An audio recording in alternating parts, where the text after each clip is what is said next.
تو یہ بہت غیر معمولی جو ہے غزوہ تھا، غزوہ احزاب.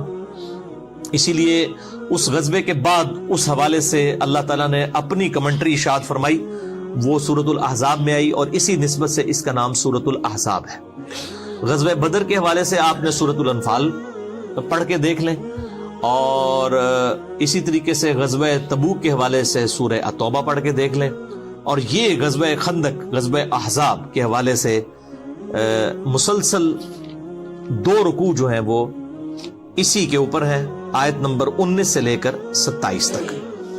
تو اس کا پس منظر بھی آپ سمجھ لیں کہ غزوہ احد میں مسلمانوں کی جو 3 ہجری کے اندر واضح جو فتح تھی وہ شکست میں بدل گئی، صرف چند لوگوں کے ڈسپلن لوز کرنے کی وجہ سے، اور اس کی وجہ سے تھوڑا سا کافروں کو حوصلہ پیدا ہو گیا. لیکن نبی صلی اللہ علیہ وآلہ وسلم نے فوراً ہی اس کو اوور کم کر لیا، اور غزوہ احد سے جب واپس جا رہے تھے ابو سفیان اور اس کی پارٹی کے لوگ، اس وقت تک وہ مسلمان نہیں ہوئے تھے، تو آپ صلی اللہ علیہ وآلہ وسلم نے اصحاب رسول کو پیچھا کرنے کے لیے بھی بھیجا تاکہ ان کے اوپر ڈیٹرنس قائم رہے. اب اسی دوران جو مدینے میں یہودیوں کے قبائل آباد تھے، بیسیکلی 3 بڑے قبائل تھے یہودیوں کے. ایک تھا بنو قینقاع جو کہ خیبر کے اندر آباد تھا، اور دوسرا بنو نضیر، نون ضاد یا را، اردو میں نزیر بھی کہہ سکتے ہیں. یہ مدینے کے اندر آباد تھا، لیکن یہ آئے دن جو ہے وہ یعنی مسلمانوں کے خلاف سازشیں کرتے رہتے تھے. تو اس کا جو سردار تھا حیی ابن اخطب، یہ وہی ہے جن کی بیٹی ہیں سیدہ صفیہ رضی اللہ تعالی عنہا وسلام اللہ علیہا، جو ام المؤمنین ہے. تو وہ نبی صلی اللہ علیہ وسلم کی بیوی بعد میں بنی. ان کے اوپر بھی میرا پورا کلپ جو کافروں کے اعتراضات ہیں سیدہ صفیہ کے نکاح کے حوالے سے، وہ آپ لکھیں تو میرا یوٹیوب کے اوپر کلپ بھی کھل جائے گا. تو حیی ابن اخطب جو ہے بنو نزیر کا سردار تھا، یہ آئے دن مسلمانوں کو یعنی آپ کہیں کہ کچھ نہ کچھ انگیج کر کے رکھتے تھے، سازشیں کرتے رہتے تھے. تو آپ صلی اللہ علیہ وآلہ وسلم نے ایز اے لاسٹ ریزارٹ ان کو پہلے تو سمجھایا کہ ایک طرف تم نے جو ہے میثاق مدینہ کیا ہوا ہے، اوپر سے جو ہے تم اندر سے ہی مسلمانوں کی جڑیں کاٹ رہے ہو. الٹیمیٹلی آپ صلی اللہ علیہ وآلہ وسلم نے باقی لوگوں سے، باقی قبیلوں سے جو معاہدے تھے ان کے ساتھ ڈسکشن کرنے کے بعد ان کو جو ہے وہ شہر بدر کر دیا، مدینہ شریف سے نکال دیا. اب یہ بھی جا کے خیبر کے یہودیوں کے ساتھ، بنو قینقاع کے ساتھ جا کے آباد ہو گئے. اور تیسرا قبیلہ جو تھا وہ بنو قریظہ تھا، اور وہ مدینے کے اندر ہی آباد تھا. ان کے ساتھ مسلمانوں کا معاہدہ تھا اور وہ اس معاہدے کی پاسداری بھی کیا کرتے تھے. ان کو مدینے سے نہیں نکالا گیا. بنو نزیر کو نکال دیا گیا. بنو قینقاع جو ہے وہ پہلی خیبر میں آباد تھے. ان کی تو شامت پھر آئی نا 7 ہجری کے اندر غزوہ خیبر میں، اور ان کا بھی سارا اللہ تعالیٰ نے مسلمانوں کو فتح بھی دے دی ان کے اوپر. بہرحال یہ جب باہر چلے گئے، انہوں نے باہر سے سازشیں کرنا شروع کر دی. جو مشرکین عرب کے قبیلے تھے، بنو اسد، بنو غطفان اور دوسرے قبائل کے ساتھ، اور ادھر سے جو ہے وہ ابو سفیان اور ان لوگوں کو خطوط لکھ کے کہ جی ایک بار ہم سب کے سب جمع ہو کے مسلمانوں کو، چونکہ ان کو نظر آ رہا تھا اب یہ نئی ایک پاور لانچ ہو رہی ہے، اور قبائلی سسٹم کے اندر وہ ہر قبیلہ جو اپنی پاور کو قائم رکھنا چاہتا تھا. انہوں نے کہا یہ تو اب ایک اس اتنے ڈائنامک انداز میں پاور لانچ ہو رہی ہے، اور یہاں پہ جو سردار ہے وہ صرف سردار نہیں ہے بلکہ اس کے لیے لوگ جان چھڑکتے ہیں، اس کو پیغمبر مانتے ہیں اللہ کا، سیدنا محمد رسول اللہ صلی اللہ علیہ وآلہ وسلم کو. انہوں نے کہا جی ایک آخری کوشش کرتے ہیں مسلمانوں کا جو ہے نا یہ معاملہ جو ہے ہمیشہ کے لیے ختم کر دیا جائے. تو انہوں نے بنو نزیر نے، بنو نضیر، انہوں نے سازشیں کرنی شروع کر دی مسلمانوں کے خلاف، اور مشرکین عرب کو بھی اکٹھا کر کے، اسی لیے اسے غزوہ احزاب کہا جاتا ہے. اس میں 1 درجن سے زیادہ جو ہے عرب کے قبائل جو ہیں وہ شامل ہوئے مسلمانوں کے خلاف. يا معشر قريش، لئن اختلفنا في الدين فإننا نجتمع على عدو واحد محمد وأصحابه. اب ظاہر ہے کہ نبی صلی اللہ علیہ وآلہ وسلم ایک صرف ریلیجس لیڈر نہیں تھے، آپ ایک بہت اچھے پولیٹیشین بھی تھے اور ایک بہت اچھے فوجی جرنیل بھی تھے، اور آپ صلی اللہ علیہ وآلہ وسلم سارے معاملات کو پیرلل میں لے کے چل رہے تھے. آپ کو پتہ چل گیا کہ یہ ساری سازشیں کر رہے ہیں. أما غطفان فعاقدناهم على أن يمدونا ب6,000 مقاتل ونعطيهم كل تمر خيبر لسنة واحدة، فقبلوا منا وقد قلنا فقولوا. تو آپ صلی اللہ علیہ وآلہ وسلم نے صحابہ کرام علیہم رضوان سے اوس اور خزرج جو مین قبائل تھے مدینے کے، اوس کے سردار سیدنا سعد ابن معاذ اور خزرج کے سیدنا سعد ابن عبادہ رضی اللہ تعالی عنہما، ان سے مشورہ کیا اور باقی لوگوں سے مشورہ کیا کہ اب ہمیں کیا کرنا چاہیے. بہرحال کنسنسس کے ساتھ سیدنا سلمان فارسی رضی اللہ تعالی عنہ علیہ السلام، جو پرشین امپائر میں سے ہجرت کر کے فارس میں سے یہاں پہ آئے ہوئے تھے، انہوں نے مشورہ دیا کہ ہم وہاں پر جنگوں کے لیے اپنے مخالفین کا راستہ روکنے کے لیے خندق کھودتے ہیں. تو خندق کھود کر مدینہ کا دفاع کیا جائے، مدینے سے باہر نکل کے ان سے نہ لڑا جائے، کیونکہ یہ تعداد میں وہ 10,000 کے قریب تھے، مسلمان تو صرف 3,000 تھے. إنا كنا بأرض فارس إذا تخوفنا الخيل خندقنا عليها فلا تصل إلينا أو ننضحها بالنبل. تو ان 10,000 کا مقابلہ اس طریقے سے کرنا بہت مشکل ہے، اور پھر جغرافیکلی جو ہے وہ آپ سمجھ لیں کہ ان کی لوکیشن ایسی تھی مسلمانوں کی مدینہ شریف کی کہ شمال کی طرف ہی خندق کھودنی پڑی. باقی مسلمانوں کی پشت پہ یعنی جنوب والی سائیڈ کے اوپر اونچے اونچے پہاڑ تھے، اسی طریقے سے لیفٹ سائیڈ کے اوپر بھی جو ہے وہ یعنی مغرب کی طرف بھی چٹیل پہاڑ تھے، وہاں سے کوئی جنگی مہم روانہ نہیں کی جا سکتی تھی. اور اسی طریقے سے جو یعنی مغرب والی سائیڈ پہ، اور جو مشرق والی سائیڈ ہے اس کے اوپر قبائل آباد تھے جن کے ساتھ مسلمانوں کے معاہدے تھے. انہی قبائل میں سے ایک بنو قریظہ بھی تھا. یہاں سے بھی خطرہ کوئی نہیں تھا کہ یہاں سے کوئی حملہ کرے گا، یہاں پہ ان کے بڑے بڑے قلعے تھے، الا یہ کہ کوئی قبیلہ یہاں سے بد عہدی کر دیتا، اور وہی ہوا، بنو قریظہ نے بد عہدی کر دی. ما خبر نمي إلينا؟ أحقا تهمون بنقض عهدكم مع رسول الله؟ من رسول الله؟ لا عهد بيننا وبين محمد ولا عقد. قتلكم الله. أما كنت والأوس أحلافكم ندفع عنكم ونحفظ ذمتكم. یعنی مسلمان بالکل سیف تھے، صرف شمال والی سائیڈ کے اوپر انہوں نے ایک خندق کھودنی تھی. اور اس حوالے سے آپ نے یہ پورا نقشہ اگر وغیرہ دیکھنا ہو تو جو مولانا مودودی رحمہ اللہ تعالیٰ نے تفہیم القرآن لکھی ہے وہ کمال ہے. انہوں نے ساتھ ساتھ ساری چیزیں یہ اس کانٹیکسٹ میں بیان کی ہیں. اور اگر آپ نے پریکٹیکلی چیز دیکھنی ہے تو عمر سیریز دیکھیں. میں بار بار کہتا ہوں قطر والوں نے اتنا بڑا کام کر دیا ہے کہ پوری اسلامک ریولوشن نبی صلی اللہ علیہ وآلہ وسلم کے اعلان نبوت سے 6 سال قبل سے سٹارٹ کر کے سیدنا عمر رضی اللہ تعالیٰ عنہ علیہ السلام کو سینٹرڈ کرتے ہوئے رومن اور پرشین امپائر کے گرنے تک ٹل سیدنا عمر کی شہادت تک، یہ پوری ویڈیو ریکارڈنگ 30 ایک ساتھ میں عمر سیریز انگلش سب ٹائٹل کے ساتھ آ چکی ہے. بلکہ ایک ادھ کلپ ہم نے جو ہے وہ اردو میں بھی اس کو سب ٹائٹل کے ساتھ چڑھایا تھا. یوٹیوب والے تو اس کو بین کر دیتے ہیں کاپی رائٹس کی وجہ سے. باقی فیس بک پہ الحمدللہ ملینز آف پیپل تک وہ ہمارا کلپ پہنچا ہے. اور وہ ایک واقعہ سیدنا عمر کی زندگی کا ہم نے اس میں جو ہے وہ اسی میں سے فلم میں سے نکالا تھا. بہت کمال کام کیا. اور اس فلم کے جو کنسلٹنٹ کوئی عام نتھو خیرے لوگ نہیں ہیں، بلکہ انٹرنیشنل لیول پہ جو مسلمانوں کے علماء ہیں، یوسف القرضاوی صاحب مفتی اعظم قطر، 90 سال کے قریب ان کی عمر ہے. مولانا مودودی رحمہ اللہ تعالیٰ کا جنازہ بھی انہوں نے پڑھایا تھا. اور ان کے شاگرد ہیں ڈاکٹر علی سلابی، جنہوں نے سیدنا ابوبکر، عمر، عثمان و علی رضی اللہ عنہم اجمعین پہ اتنی موٹی جو ہے عربی میں کتابیں ان کی بایوگرافی پہ لکھی ہیں. اور آج دارالاسلام پبلیکیشن انہی کتابوں کو اردو میں ٹرانسلیٹ کر کے وہ مارکیٹ میں لے کے ہیں. ڈاکٹر علی سلابی، ان کی عمر تقریباً 55 سال کے قریب ہے. یہ یوسف القرضاوی کے شاگرد ہیں. یہ 2 بڑے ہسٹورین اور ورلڈ لیول پہ مسلمانوں کے علماء ہیں جن کی کنسلٹنسی کے ساتھ یہ عمر سیریز جو ہے وہ بنائی گئی ہے تاکہ اس میں کوئی غلط چیز نہ ہو لانچ. بہرحال اس میں یہ پوری ریولوشن آپ کو نظر آئے گی. اور یہ غزوہ خندق والا معاملہ بھی انہوں نے پورے کا پورا اس میں یعنی فلمایا ہے. تو سیدنا سلمان فارسی رضی اللہ تعالیٰ عنہ علیہ السلام کے مشورے کے ساتھ خندق کھودی گئی. کافی چوڑی خندق تھی. ایون یعنی گھوڑے کو بھی اگر کوئی ضرب لگا کے بھگا کے بھی اس کو پار کرنا چاہتا تو پار نہیں کر سکتا تھا. اور آج بھی مدینہ شریف میں اس خندق کے کچھ آثار موجود ہیں. جو لوگ یعنی مدینہ شریف کی ہسٹوریکل جگہوں کا وزٹ کرنا چاہتے ہیں، وہ مسجد نبی کے باہر ٹیکسی ڈرائیورز کھڑے ہوتے ہیں، وہ آپ کو ان جگہوں کے اوپر لے جاتے ہیں. ابھی بھی اس خندق کے کچھ آثار باقی ہیں. اتنے چٹیل پہاڑوں میں اس زمانے کے اندر خندق کا کھودنا یہ بہت مشکل کام تھا. بہرحال مسلمانوں نے الحمدللہ جو ہے وہ تقریباً 12 سے 15 دن لگا کے یہ خندق کھود لی. اور یہ سائڈ بھی، اور عرب کے لوگوں کو پتہ ہی نہیں تھا کہ یعنی مسلمانوں نے مدینہ شریف کا دفاع کس طریقے سے کیا. ان کے تو ذہن و وہم و گمان میں بھی یہ طریقہ موجود نہیں تھا. وہ تو جب آئے تو ایک دم وہ ششدر رہ گئے کہ اب ان کے ساتھ کیا کریں، اور ان کو مجبوراً باہر ہی پڑاؤ ڈالنا پڑا.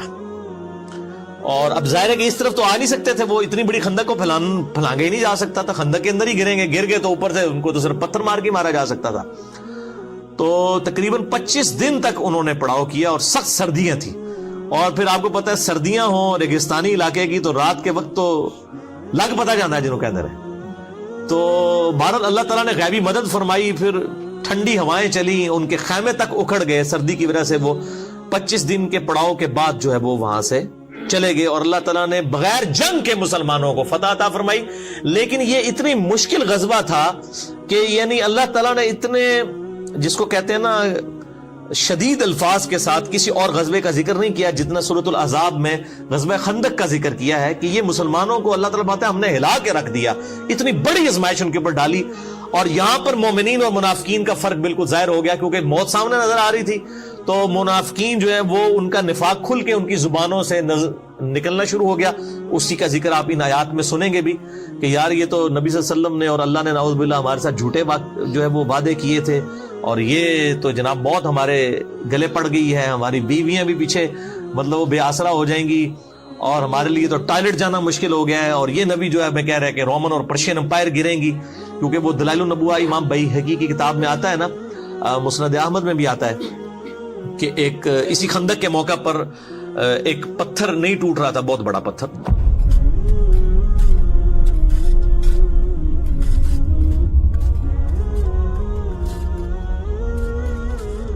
غلظت علي هذه الصخرة فلا يبلغ منها هذا المعول.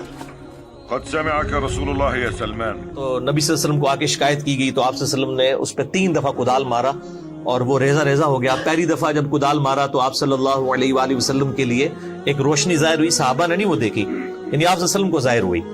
پھر دوسری دفعہ، تیسری دفعہ، پھر آپ صلی اللہ علیہ وآلہ وسلم نے فرمایا کہ 3 دفعہ روشنی میرے لیے ظاہر ہوئی، ہر دفعہ جو میں نے کدال مارا، پہلی دفعہ اللہ تعالیٰ نے مجھے رومن امپائر عطا فرما دی.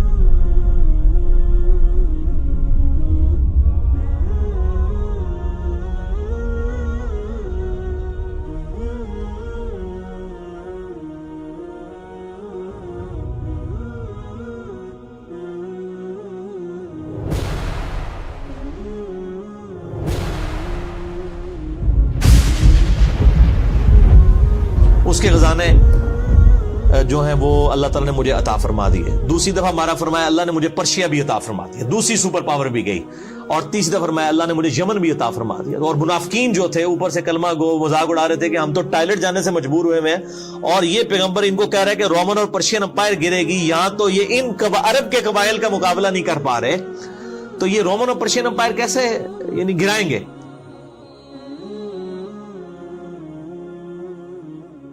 ابشروا واصبروا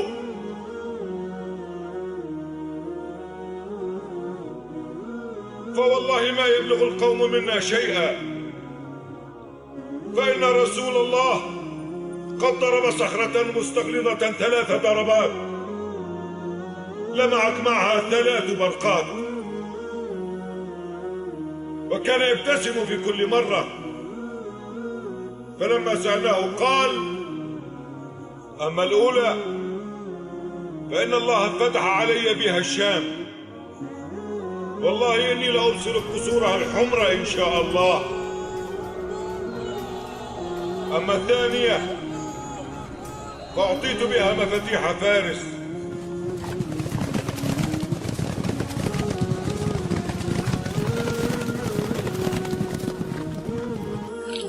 أخيرا الحيرة.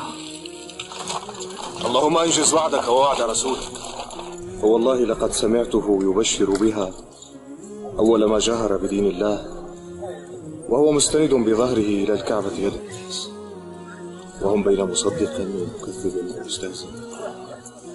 ولم يخطر لي على بال عندئذ أنني سأكون أول من يشهدها، وأن الله يرويها. اللهم منك العفو على ما فات مني، ولك الحمد على ما أعطيت. والله إني لأبصر قصر المدائن الأبيض. وأما الثالثة فأعطيت بها مفاتيح اليمن، والله إني لأبصر أبواب صنعاء من مكاني هذا، فإن كنتم مؤمنين حقا وصدقتم رسولكم فما يغركم اليوم ما تلقون، وقد علمتم علم اليقين ما جعل الله لكم في قابل الأيام. صدق عمر والله لقد كان الذي قال. حالانکہ یہ 5 ہجری کا واقعہ ہے، 12 سال کے اندر رومن اور پرشین امپائر گر گئی تھی. یہ اللہ تعالیٰ کی ایک غیر معمولی مدد تھی نبی صلی اللہ علیہ وآلہ وسلم اور آپ کے جانثار صحابہ کرام علیہم رضوان کے ساتھ. تو بہرحال اس خندق کو کراس نہیں کر سکتا تھا. بہرحال ایک شخص تھا عمر ابن عبد ود، یہ عرب کا ایک مشہور جو سمجھ لیں کہ آپ جنگجو انسان تھا. اس کے بارے میں مشہور تھا کہ یہ 100 آدمیوں سے اکیلا لڑ سکتا ہے، اتنی تیز یہ تلوار چلاتا تھا، اور یہ کسی میدان جنگ میں کبھی اس کو مات نہیں ہوئی تھی. جب بھی کسی سے لڑا اس نے اس کو قتل کیا. اور یہ یعنی 90 سال اس وقت اس کی عمر ہو چکی ہوئی تھی. یہ بھی مشرکین عرب کی طرف سے مسلمانوں کے لیے کے خلاف لڑنے کے لیے آیا. اس نے جو ہے وہ اپنے گھوڑے کو جو ہے وہ ایڑی لگائی اور خندق پھلانگ کے دوسری طرف آ گیا. اب آ کے وہ للکار رہے کہ کوئی ہے آ کے میرا مقابلہ کرے. کسی کی جرت نہیں ہوئی کہ وہ شخص کے سامنے آئے، کیونکہ اس شخص کے سامنے آنے کا مطلب موت تھا. 3 دفعہ اس نے للکارا. نبی صلی اللہ علیہ وسلم کے صحابہ میں سے صرف سیدنا علی تھے جنہوں نے 3 دفعہ اٹھ کے اس کا مقابلہ کرنے کے لیے چیلنج کو قبول کیا، لیکن 3 دفعہ نبی صلی اللہ علیہ وسلم نے ان کو ہاتھ سے پکڑ کے بٹھا دیا کہ تم نے نہیں اٹھنا. ظاہر ہے وہ سیدنا علی کی ایک فضیلت باقی لوگوں کے اوپر ظاہر کرنی تھی کہ یہ اتنی دلیری دکھا رہا ہے، اور کوئی شخص نہیں اٹھا. 3 دفعہ سیدنا علی اٹھے، لیکن نبی صلی اللہ علیہ وسلم نے بازو سے پکڑ کے بٹھا دیا. اب سیدنا علی کوئی اپنی بہادری کی وجہ سے نہیں اٹھ رہے تھے، ان کی جو اندر جو ایک پیشن اور ایمان کا لیول تھا نا، وہ یہ تقاضا کرتا تھا کہ ایسی کی تیسی اس کی. تو بہرحال 3 دفعہ بھی جب اس نے کہا تو نبی صلی اللہ علیہ وآلہ وسلم نے سیدنا علی کو یعنی روانہ کیا. اور سیدنا علی کی اس وقت آپ دیکھ لیں عمر کتنی تھی، آلموسٹ 28 سال، 27 یا 28 سال عمر تھی. یہ اس وقت کا واقعہ. من يبارز؟ يا عمرو إنك قد كنت عاهدت الله ألا يدعوك رجل من قريش إلى إحدى خلتين إلا أخذتها منه. أجل. تو اب وہ جب سامنے آیا تو سیدنا علی کے جو والد تھے ابو طالب، ان کے ساتھ اس کی دوستی تھی عمر ابن عبد ود کی. اور اس نے کہا کہ یار تو کیوں میرے ہاتھوں مرنا چاہتا ہے، تو کسی اور کو بھیجو، میں تمہارے ساتھ لڑائی نہیں کروں گا. تو سیدنا علی نے کہا کہ نہیں میں تیار ہوں، جب تم نے چیلنج کیا تو میں مقابلے کے لیے آ گیا ہوں. تو اس نے کہا کہ میں ہر شخص کو جو ہے نا وہ 3 دفعہ مہلت دیتا ہوں اس حوالے سے کہ وہ اپنی 3 کوئی موت سے پہلے خواہشات کا اظہار کر دے، کیونکہ اس نے مرنا تو ہے میرے ہاتھوں، تو 3 خواہشات کا اظہار کر سکتا ہے، تو میں اس کی 3 خواہشات پوری کر دوں. تو سیدنا علی نے کہا کہ میری پہلی خواہش یہ ہے کہ تو کلمہ پڑھ کے مسلمان ہو جا. فإني أدعوك إلى الله ورسوله وإلى الإسلام. لا حاجة لي بذلك. فإني أدعوك إلى النزال. لما يا ابن أخي؟ فوالله ما أحب أن أقتلك. لكني والله أحب أن أقتلك. ٹھیک ہے، یہ دیکھیں نا تربیت کیا ہوئی ہے. غزوہ خیبر کے موقع پر بھی جب سیدنا علی کو نبی صلی اللہ علیہ وسلم نے بھیجا تو اس وقت بخاری مسلم میں آتا ہے کہ علی پہلے ان کو دعوت دینا، اگر تیری وجہ سے ایک شخص کو بھی ہدایت مل گئی تو تیرے لیے سرخ اونٹوں سے بہتر ہے. تو عمر ابن عبد ود نے کہا کہ نہیں میں تو ایمان تو نہیں قبول کروں گا. تو دوسرا سیدنا علی نے کہا کہ دوسری میری خواہش یہ ہے کہ تم لوگ واپس چلے جاؤ، کیوں لڑائی کے اوپر آمادہ ہوتے ہو اور اپنے آپ کو بھی مشکل میں ڈالا ہوا ہے، ہمیں بھی مشکل میں ڈالا ہے، واپس چلے جاؤ. تو اس نے کہا ہم تو لڑنے کے لیے آئے، واپس کیوں جائیں. اور تیسری خواہش پھر سیدنا علی نے کہا کہ میرے ساتھ لڑائی کرنے کے لیے تیار ہو جاؤ. یہ تیسری خواہش سیدنا علی نے کی. ٹھیک ہے، تو بہرحال ایک وار کے اندر ہی اس کا کام تمام کر دیا سیدنا علی رضی اللہ تعالیٰ عنہ نے، اور اس کو جہنم واصل کر دیا عمر ابن عبد ود کو. یہ بہت بڑا ایک واقعہ تھا، اور اس کی اتنی ڈیٹرس پڑی مشرکین عرب کے اوپر کہ ان کے پاؤں پھر لڑکھڑا گئے. پھر کسی نے جرت نہیں کی دوبارہ خندق کو کراس کرنے کی، کیونکہ ظاہر ہے جب ان کا سب سے بڑا جرنیل جس کے اوپر ان کو مان تھا تو وہ ایک 27 سال کے لڑکے کے ہاتھوں مارا جاتا ہے. ظاہر ایک ینگ ایج کا بندہ. تو وہ پھر اللہ تعالیٰ کی طرف سے غیبی مدد بھی آ گئی. یعنی موسم کی سردی، پھر خیموں کی وجہ سے اکھڑنا، خیموں کا اکھڑنا، ہواؤں کے چلنے کی وجہ سے یہ سارے کے سارے معاملات ہوئے. اسی دوران اللہ تعالیٰ نے غیبی مدد مسلمانوں کے ساتھ اس حوالے سے کی کہ بنی جو غطفان تھا اس میں سے ایک شخص تھا نعیم بن مسعود رضی اللہ تعالیٰ عنہ علیہ السلام، انہوں نے اسلام قبول کر لیا.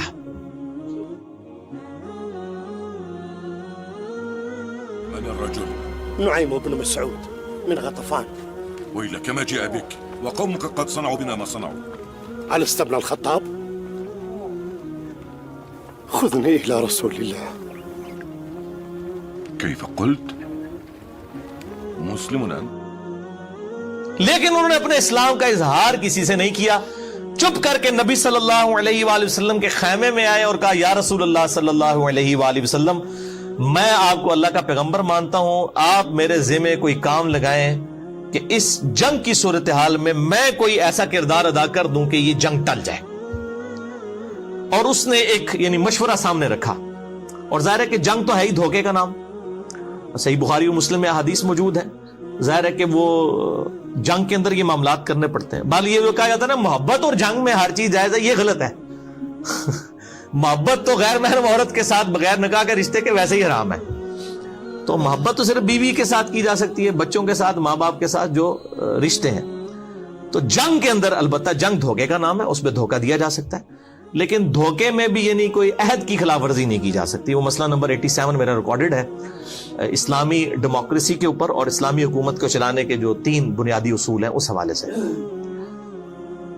تو اب نعیم ابن مسعود رضی اللہ تعالیٰ عنہ نے بال کنسنسس کے ساتھ، ان کا ایک مشورہ تھا، آپ صلی اللہ علیہ وآلہ وسلم نے پسند فرمایا، اور یہ سب کچھ عمر سیریز میں انہوں نے فلمایا ہے اور آپ کو اس زمانے میں پہنچا دیا جی انہوں نے. اور غزوہ خندق میں وہ کس طریقے سے معاملہ. بنو قریظہ جو تھے ان کو جو ہے وہ مشرکین عرب نے اور یہودیوں نے مل کے کہا کہ بھئی ہم نے جنگ تو جیتی جانی ہے، تو تم لوگ جو ہے نا ہمارا ساتھ دو اور نبی صلی اللہ علیہ وسلم کے ساتھ بد عہدی کرو، اس طرح سے ہمیں انٹر ہونے دو تاکہ جو ہے وہ ہم ان کو ختم کریں، اس کے بعد مدینے کے حاکم تم بن جاؤ گے. انہوں نے جو ہے وہ بد عہدی کر دی مسلمانوں کے ساتھ، اور ظاہر ہے یہ سیدھی سیدھی مسلمانوں کی موت تھی ان کا بد عہدی کرنا، کیونکہ پھر تو وہاں سے کافر جب انٹر ہو جاتے تو مسلمان اس کے لیے تیار ہی نہیں تھے. یعنی یہ سائیڈ تھی آپ سمجھ لیں مشرق والی، شمال کی طرف خندق کھودی ہوئی تھی، مشرق کی طرف بنو قریظہ اور باقی قبائل تھے، اور مغرب والی سائیڈ کے اوپر اور پیچھے جنوب اس طرف چٹیل پہاڑ تھے، یہاں سے تو خطرہ نہیں تھا. بنو قریظہ کی بد عہدی جو ہے نبی صلی اللہ علیہ وآلہ وسلم تک خبر پہنچ گئی کہ یہ تو مطلب اندر خانے کچھ کر رہے ہیں. آپ صلی اللہ علیہ وآلہ وسلم نے جو ہے وہ سعد ابن عبادہ کو اور کچھ اور لوگوں کو، ابو عبیدہ ابن جرح کو، ان لوگوں کو بھیجا کہ جا کے یہ یعنی تحقیق کرو. اور پھر آپ نے فرمایا کہ دیکھنا یہ ڈائریکٹلی مجھے ہی آ کے کان میں بتانا، اگر مسلمانوں کو پتہ چلا کہ انہوں نے بد عہدی کی ہے تو شاید ان کے حوصلے پست نہ ہو جائے. تو آپ صلی اللہ علیہ وآلہ وسلم کو انہوں نے اشارتاً آ کے بتا دیا کہ یہ تو انہوں نے بد عہدی کر دی ہے. تو اسی دوران اللہ تعالیٰ نے غیبی مدد کی نعیم ابن مسعود والی رضی اللہ تعالیٰ عنہ. ان کو ابھی لوگوں کو نہیں پتا تھا کہ مسلمان ہو چکے ہیں. انہوں نے کیا کیا، یہ بنو قریظہ کے پاس چلے گئے اور ان کو جا کے کہا کہ دیکھو میں تمہارا بڑا ہمدرد ہوں، تم سے میری پہلے کی دوستی ہے. اب ان کو نہیں پتا یہ مسلمان ہو چکے ہیں، اور دیکھو تم نے یہ جو نبی صلی اللہ علیہ وسلم کے ساتھ یعنی محمد کے ساتھ صلی اللہ علیہ وآلہ وسلم، نبی تو نہیں انہوں نے کہا ہوگا، بد عہدی کی ہے، تو ان تک یہ بات پہنچ چکی ہے.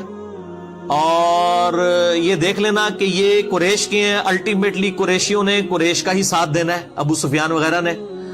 جنگ اگر یہ لوگ ختم ہو گئی، جنگ اسٹیبلش نہ ہوئی، یہ واپس چلے گئے تو پیچھے مسلمانوں نے تمہارا کچومر نکال دینا ہے.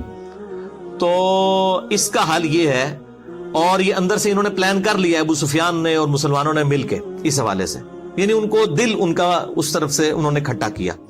تو اس کا حل یہ ہے کہ تم جو ہے وہ مشرکین عرب سے یہ کہو کہ اپنے 8-10 جو سردار ہیں نا وہ ہمارے حوالے کرو رہن کے طور پر. فلا تقاتلوا مع القوم حتى تأخذوا منهم رهنا من أشرافهم يكونون بأيديكم ثقة لكم على أن تقاتلوا معهم محمدا حتى تناجزوه. قد أشرت بالرأي. کیونکہ کل کو تم لوگ تو چلے جاؤ گے, مسلمانوں نے پیچھے ہمارا چومر نکال دینا ہے, کیونکہ ہماری بد عہدی کی خبر پہنچ چکی ہے, اور بد عہدی کے اوپر ظاہر ہے کہ نہیں چھوڑا جائے گا. اس وقت تو قبائل کی سیدھی سیدھی موت تھی, وہ دونوں میں سے ایک کی موت ہو سکتی تھی نا بد عہدی کی وجہ سے. تو انہوں نے مشورہ پسند کیا, اور ادھر اسی نعیم ابن مسعود نے جا کے مشرکین عرب سے کہہ دیا کہ بھائی یہ دھیان رکھنا, تم یہ بنو قریظہ کے لوگ جو ہیں تمہارے سردار, یہ نہ ہو کہ تم سے کوئی مانگ لے. انہوں نے اندر خانے محمد صلی اللہ علیہ وسلم سے پہلے ہی معاہدہ کیا تھا, یہ تمہیں اوپر سے کہہ رہے ہیں ہم عہد کی پاسداری توڑ دیں گے. اندر سے یہ نبی صلی اللہ علیہ وسلم کے ساتھ ملے ہوئے ہیں, اور یہ جو ہے گارنٹی کے طور پہ تم سے 8-10 سردار تمہارے مانگیں گے, تاکہ ان سرداروں کو نبی صلی اللہ علیہ وسلم کے حوالے کر کے اپنے اس عہد کی پاسداری کا یقین دلا دیں کہ ہم نے عہد نہیں توڑا. اب دونوں طرف انہوں نے ڈیفرنٹ ورژن دیے. بس وہی ہوا جناب, وہ جب پہنچے وہاں پہ سردار مانگنے کے لیے تو وہ انہوں نے کہا لو جی یہ تو گل بالکل صحیح نکلی ہے. انہوں نے کہا تسی سردار لے کے مار چھڑنے ساڑھے سردار, تو ہم نے سردار نہیں دینے. ولسنا مع ذلك بالذين نقاتل معكم محمدا حتى تعطون رهنا من رجالكم يكونون بأيدينا ثقة حتى نناجز محمدا. صدقنا نعيم, ولا والله لا ندفع إليهم رجلا واحدا من رجالنا. الآن ثبت لنا صدق نعيم بن مسعود.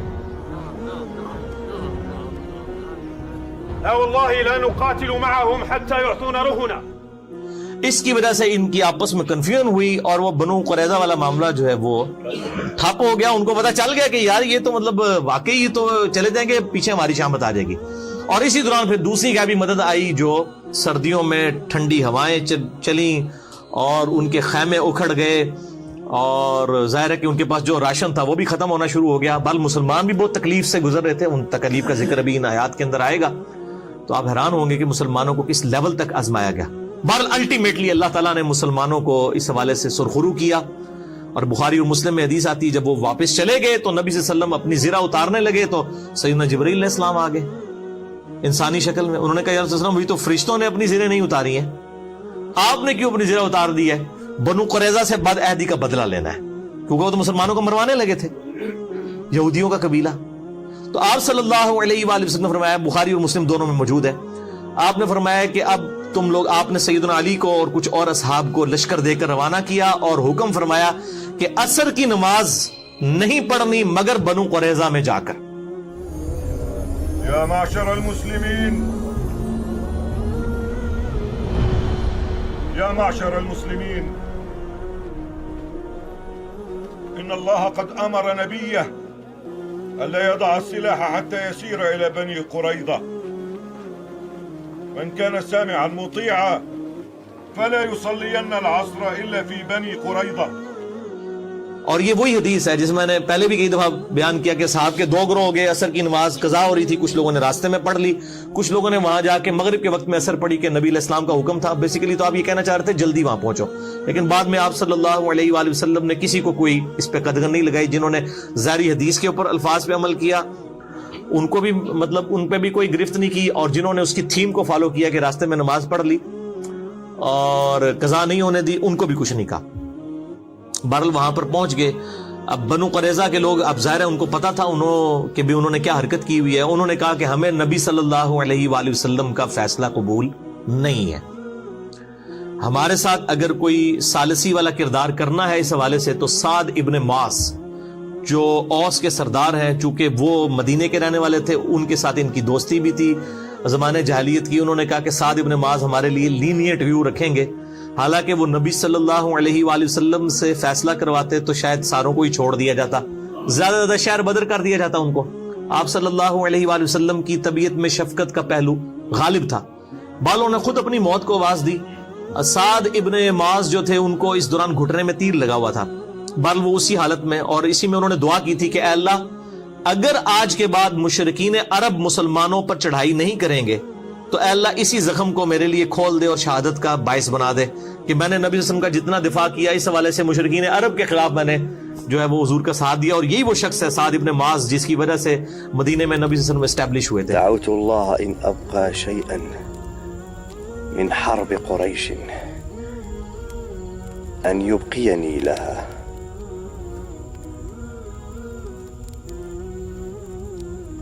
وإن كان الله قد وضعه الحرب بيننا وبينهم أن يجعلها لي شهادة. اور بعد میں ان کا زخم بھی وہ گھٹنے کا کھل گیا اور وہ شہید ہو گئے اسی زخم میں. اسی گھٹنے کی تکلیف میں ہی وہ وہاں پر گئے اور انہوں نے پھر کہا کہ تمہیں میرا فیصلہ قبول ہے تو پھر میرا فیصلہ یہ ہے کہ جو تم میں سے جوان لوگ ہیں اور یعنی مرد ان سب کو قتل کیا جائے گا بد عہدی کی سزا میں, کیونکہ تورات کے اندر بھی بد عہدی کی سزا یہی لکھی ہوئی ہے. بد عہدی کا مطلب یہ ہے کہ آپ مسلمان قتل ہو جاتے ہیں نا اس کے بدلے میں, تو اب ان کو بھی اس مقابلے میں قتل ہونا چاہیے کہ انہوں نے مسلمانوں کے قتل کے فتوے جاری کر دیے اس حوالے سے کہ بد عہدی کی, اور عورتوں کو اور بچوں کو, اور بچے ایسے کہ یعنی جو بہت چھوٹے بچے ہیں جن کے زیر ناف بال نہیں اگے ہوئے, جو بلوغت کی عمر تک نہیں پہنچے ہوئے, ان بچوں کو جو ہے وہ مسلمان قیدی بنا لیں گے اور ان کے مال کو بھی. اور اس کو پھر قرآن پاک میں اللہ تعالیٰ نے سورۃ الاحزاب کے اندر انڈورس بھی کر دیا. تو بہرحال مطلب وہ ہزاروں یہودی ایک دن کے اندر قتل کیے گئے, ان کو بد عہدی کی سزا ملی. اور اس واقعے کو آؤٹ آف کنٹیکسٹ آج کافر جو ہے وہ مسلمانوں کے خلاف نبی صلی اللہ علیہ وآلہ وسلم کے کریکٹر کے حوالے سے پیش کرتے ہیں کہ جی دیکھیں اتنے یہودیوں کو ایک دن میں قتل کیا گیا, لیکن ایک پوری اس کے پیچھے تھیم ہے. آج بھی جو غدار ہیں ان کی سزا ساری حکومتوں کے اندر قتل ہی ہوتی ہے, اور انہوں نے تو اس بڑے لیول کی غداری کی ہے کہ مطلب مسلمان سارے کے سارے مارے جاتے ہیں. اگر یہاں سے اللہ تعالیٰ بر وقت اپنے نبی صلی اللہ علیہ وآلہ وسلم کو غیبی خبر نہ دیتا, وہی کی تائید نہ حاصل ہوتی, تو ظاہر الٹیمیٹلی یہ سزا ہونی تھی اور ان کی اپنی شریعت کے مطابق سزا دی گئی. تو یہ بد عہدی کی سزا والا جو معاملہ تھا یہ کفار کے ساتھ ہوا تھا, مسلمانوں کے ساتھ نہیں ہوا تھا. مسلمانوں کے ساتھ جب اس طرح کے معاملات ہوتے ہیں تو نہ ان کی عورتوں کو لونڈیاں بنایا جاتا ہے, نہ ان کے مردوں کو غلام بنایا جاتا ہے. اور اس کی واضح مثال جو ہے وہ جنگ جمل, صفین اور نہروان ہے. سیدنا علی رضی اللہ تعالیٰ عنہ علیہ السلام نے تینوں جنگوں کے اندر اپنے مخالفین کو شکست فاش دی ہے, لیکن نہ تو کسی کی عورت کو اپنا غلام بنایا ہے, نہ کسی کے مرد کو غلام بنایا ہے, نہ اس طریقے سے. اور ایون بعد میں بھی آپ رضی اللہ تعالیٰ عنہ نے علیہ السلام ان کے وظیفے بھی اسی طریقے سے جاری رکھے, چاہے جمل کے لوگ ہوں, صفین کے ہوں, نہروان کے ہوں. اس حوالے سے آپ رضی اللہ تعالیٰ عنہ علیہ السلام جو ہے وہ امت کے لیے ایک رول ماڈل ہے. تو مسلمانوں کے جو مسلمانوں کے ساتھ معاملات ہیں ان کا معاملہ الگ ہے, کفار والا معاملہ الگ ہے. اس طرح کے آؤٹ آف کانٹیکسٹ چیزوں کو پیش کرنے سے بعض اوقات اسلام کے لیے بدنامی کا مسئلہ بن جاتا ہے. اس لیے میں نے اب اس کو بنو قریظہ کے حوالے سے یہاں پہ آیات بھی آ جائیں گی, تو یہ پوری کی پوری نٹ شیل میں نے آپ سمجھ لیں کہ سب کچھ بیان کر دیا. میں آخر میں پھر یہ کہوں گا کہ جو نعیم ابن مسعود رضی اللہ تعالیٰ عنہ کی جو حکمت سامنے آئی, اسی طریقے سے جو اللہ تعالیٰ نے غیبی مدد فرمائی اس موسم کی تبدیلی کی وجہ سے, پھر خندق والا معاملہ, یہ ساری کی ساری چیزیں اگر آپ نے فزیکلی دیکھنی ہے اور آپ اس زمانے میں پہنچنا چاہتے ہیں تو آپ عمر سیریز ضرور دیکھیں. اس کے اندر یہ ساری ایون وہ خندق توڑنے والا, پتھر کے توڑنے والا اور رومن اور پرشین امپائر والی جو خوشخبری ہیں وہ والا سین بھی انہوں نے نبی صلی اللہ علیہ وسلم کو تو نہیں دکھایا, انہوں نے باقی اصحاب کو انہوں نے سب کو دکھایا اور کمال وہاں تک پہنچا دیا. جی وہ لگتا ہے کہ انسان وہاں پہ موجود ہے. یہ بہت بڑی خدمت کی ہے. میں کہتا ہوں عرب کے لوگوں میں بجلی بھر دی ہے عمر سیریز نے, اور اس کا جو ٹیسٹ ہے وہ عربی میں ہونا ہے. اسی لیے دیکھیں یوٹیوب نے غائب کر دی عمر سیریز, یوٹیوب کے اوپر سے بین کر دیا اس کو. الحمدللہ وہ مطلب مختلف ویب سائٹس کے اوپر موجود ہے, آپ ڈاؤن لوڈ کر سکتے ہیں انگلش سب ٹائٹل کے ساتھ. ہے تو عربی کے اندر ہے لیکن انگلش سب ٹائٹل کے ساتھ اویلیبل ہے. اب اردو کی ڈبنگ والا معاملہ آپ کو پتہ ہے, انڈیا پاکستان بنگلہ دیش کے علماء جو ہیں ان کی خاص ایک چیزوں کو, یعنی یہ تو پہلی دفعہ آپ کو پتہ اسپیکر آیا تو شیطانی آواز کی اونچ اسپیکر تو تھلے ہی نہیں لیندے. وہ اسی طریقے سے کیمرے کا مسئلہ ہو, تصویروں کا مسئلہ ہو, ان کا آپ ایٹیچیوڈ شروع کا دیکھیں اور بعد میں ان کی کیا حالت ہوتی ہے کہ کیمرے سے نیچے نہیں اترتے. تو انشاءاللہ تعالیٰ یہ معاملات بھی ان کو آہستہ سے سمجھ آئیں گے. ان کو 25-30 سال کے بعد چیزیں سمجھ آتی ہیں. میں نے دیکھا ہے تقریباً اتنا گیپ ہے ان کو چیز سمجھ آنے میں.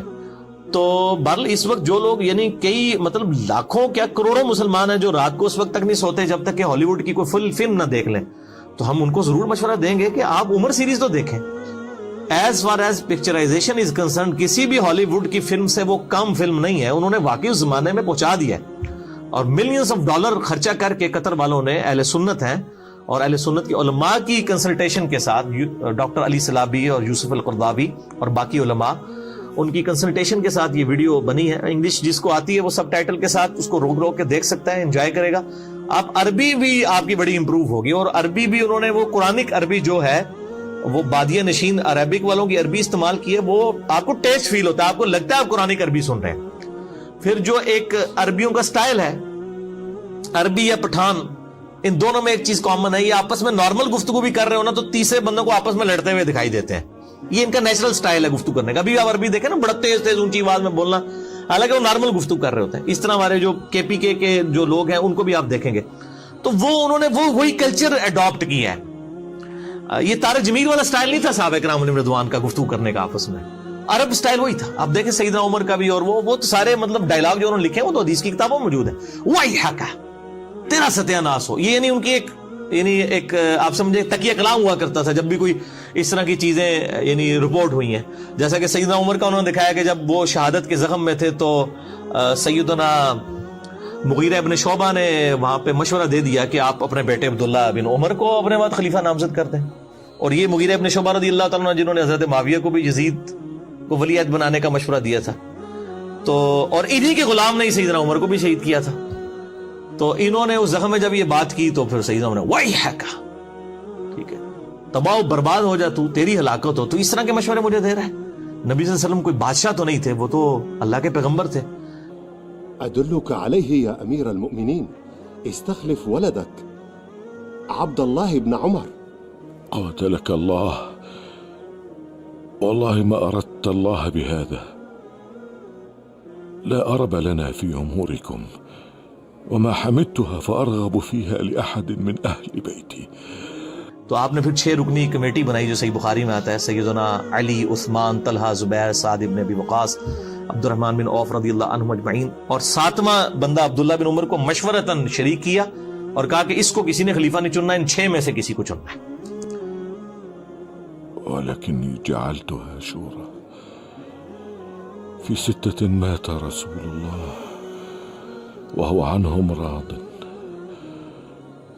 عثمان وعلي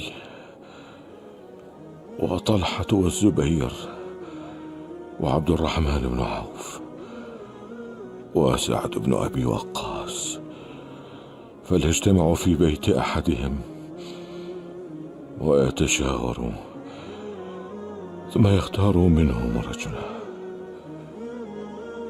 بہرحال یہ ایک پوری ڈیٹیل، یہ ساری چیزیں جو ہیں وہ عمر سیریز کے اندر انہوں نے فلمائی ہوئی ہیں، جسے شوق ہے تو ضرور دیکھیں. أيما رجل منكم ولي هذا الأمر فليتق الله ولا يحمل قومه على رقاب المسلمين. أوصيه بالمهاجرين الأولين خيرا أن يعرف لهم سابقتهم، وأوصيه بالأنصار خيرا فيقبل من محسنهم ويتجاوز عن مسيئهم، وأوصيه بأهل الأمصار خيرا فإنهم ردء العدو وجبات الفيء.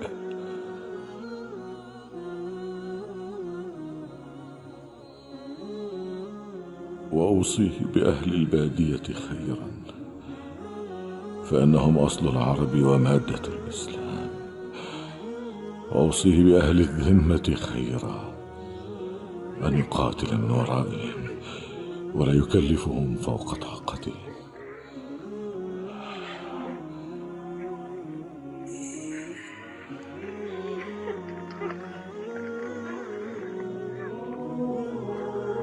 وأناشدكم الله إلا ترحمتم على جماعة المسلمين